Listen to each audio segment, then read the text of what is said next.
Greetings, good gamers, to yet another episode of the Daily Days Podcast, that retro show that explores everything ancient and antiquated, old but not moldy. I'm Mr. Pacario, your humble host on this endless quest of wistful thinking, of the good but overlooked. But today, we're keeping the journey to something a bit more recent. The movie Sonic the Hedgehog 3 hit theaters back in December, and finally, I've found the time to see it for myself. In truth, the Blue Dude's first two films left me with some conflicting feelings, so my expectations this time were more mild than wild. Is Sonic 3 the culmination of epic greatness we've all been hoping for? Or just an epic, tragic train wreck? I was truly shocked by what I saw.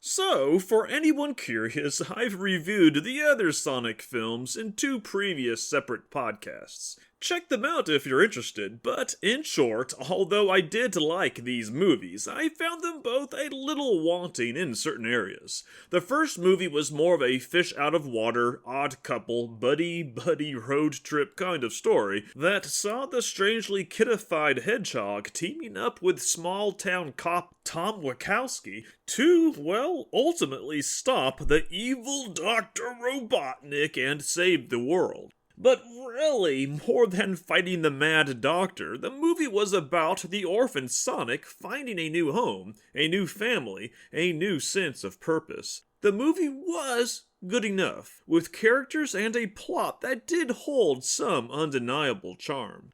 However, the setup was incredibly generic, offering fans a surprisingly restrained, low-key, predictable experience. At the time, I even compared the movie to the first live-action Smurfs film with Neil Patrick Harris. Remember that one? Harris's character is very similar to Tom's, playing another befuddled guy who's suddenly saddled with tiny blue aliens from a different place and time who are completely green to his own reality. And just like how Tom and Sonic team up to thwart the evil Robotnik, Harris's character reluctantly joins the Smurfs in defeating the dastardly Gargamel.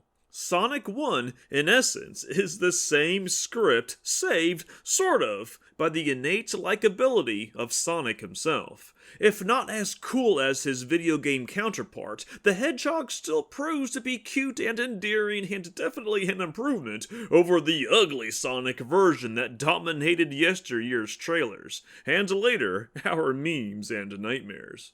And then there's Sonic the Hedgehog Part 2. A movie that, some would say, improves on the original in every way. A sentiment, unfortunately, I don't completely agree with. On the one hand, the sequel does finally remember that, in the end, it's all inspired by a video game, and certainly it strives to capture some of that hyperdrive spectacle so intrinsic to its digital pedigree, happily defying physics and offering the exotic backdrops always so associated with the property. Such is the magic of a bigger budget and being blessed with greater corporate confidence after all. It also, of course, brings both Tails and Knuckles into the mix, giving Sonic some furry counterparts who are not just aliens, who are not only big-eyed and cute, but who are also apparently around his same age and share his dangerous innocence concerning the surrounding world. They're a bunch of abandoned kids, essentially, now happy to be living with the Wachowski family in Montana while serving as the Earth's defenders. But while the action improved, got bigger and flashier, and became more complex in its cinematography, much of the original film's simple charm and tempered pacing was lost in the process. Sonic 2 almost tries too hard in correcting the presumed sins of the first, with characters like poor Tom feeling, at times, almost irrelevant. But now, Sonic the Hedgehog 3, and it has quite the task before it. Can it find the proper balance between the first two films, evening that bridge teetering between video game thrill ride and character-driven script? The good news is that it somehow does, heightening the drama and the trauma while also enhancing both the humor and the heart, creating a blend of quirk and smirk and emotional stir that absolutely should not work, but again, somehow amazingly and possibly, it does.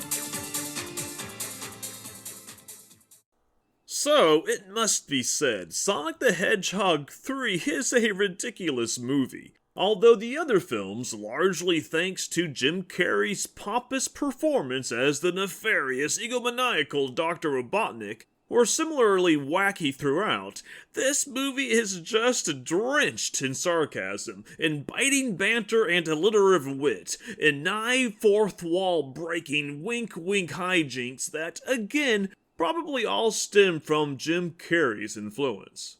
And there's plenty of Jim here. Please pardon the minor spoiler, but Robotnik is joined this time by his grandfather, a man who's more his clone than some fragile old fogey, mirroring the Doctor's flamboyant antics and matching his sardonic style at every turn. It's double toil and trouble Jim Carrey, put simply. And really, it's Jim Carrey at his multiplier best. But the movie doesn't stop there. It throws its characters into all kinds of absurdist situations that seem built more for laughs than credence. There's a particularly clever series of moments that sees the two doctors sprawled magnetized to a booby-trapped floor while Sonic himself is simultaneously suspended helplessly in the air. More characters keep showing up, also getting ensnared in what becomes a chamber of characters who all absolutely hate each other, but who are all too paralyzed to do much more than scowl and whine.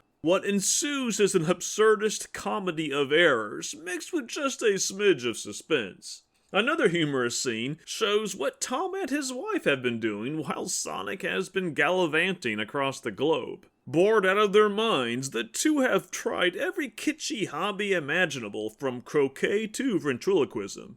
It's comedy of a more low-key kind, but still very funny. But beyond Sonic and the Robotniks, the real star this time is Shadow, giving that blue hedgehog his own darker counterpoint, his own clone. Personality-wise, Shadow is self-serious and grim, where Sonic is obviously not. A series of flashbacks explains just why this dark sourpuss is so bent on revenge and planetary destruction. Yeah, Shadow's intent is genocide, even planetside. And yet, the film still manages to make him feel sympathetic amidst all the mayhem. In fact, Sonic, Shadow, and the Foul Doctor all receive their share of growth, redemption, and perhaps justice by the movie's finale. It'd be tricky to call Sonic 3 a quote-unquote deep film, but for a story that's essentially about alien anthropomorphic animals who run really fast, the pathos as paved here, especially for the antagonists, is an effective counterweight to the hyperactive action and quasi-self-aware gags. It's a delicate balance between sadness and madness, the wacky and the tragic, that might feel a hair forced or manufactured, but overall still adds more than it drags. Which leaves me saying what I never thought I would. Sonic 3 is the rare threequel that actually trumps the earlier two films. And that's rare. Sequels almost never better their forebears, but a second sequel outshining its predecessors? That's a true miracle and a real challenge for the inevitable fourth film, already slated for 2027. I can't imagine any future Sonic movie, short of a reboot anyway, topping this one. And, in my humble opinion, a reboot is probably the better way to go. Although this current trilogy of Sonic fun and blunder has overall turned out better than expected. How many more stories can really be told in this weird mangling mixture of the Sonic mythology and the real world? How many more stories can be reasonably told with Tom the small-time sheriff living with his wife in the boondocks of Green Hills, Montana?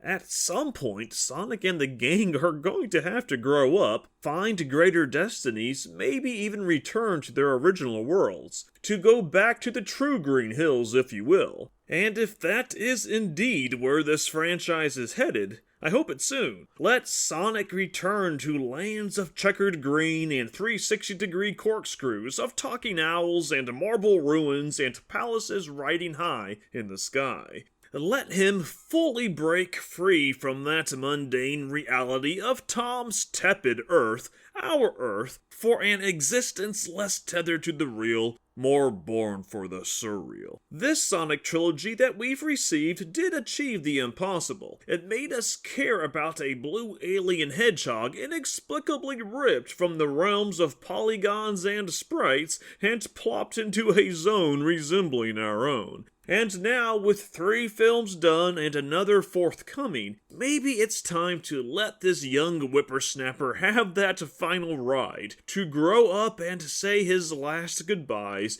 to venture forth into new exotic lands and planets, to find his way back to the realms of loop-de-loop surrealism, resembling what audiences glimpsed in his first adventure. Yeah, these films have been a fun retelling of the Sonic canon, but a proper reboot, a truer reboot, is still the preferred course of action. Let Sonic be Sonic, unbridled by human actors and product placement and real-world locations. Rather than playing the same old game in the same straightaway way, why not re-roll the franchise into something more closely resembling the console titles, cartoons, and comics from which he was more authentically born?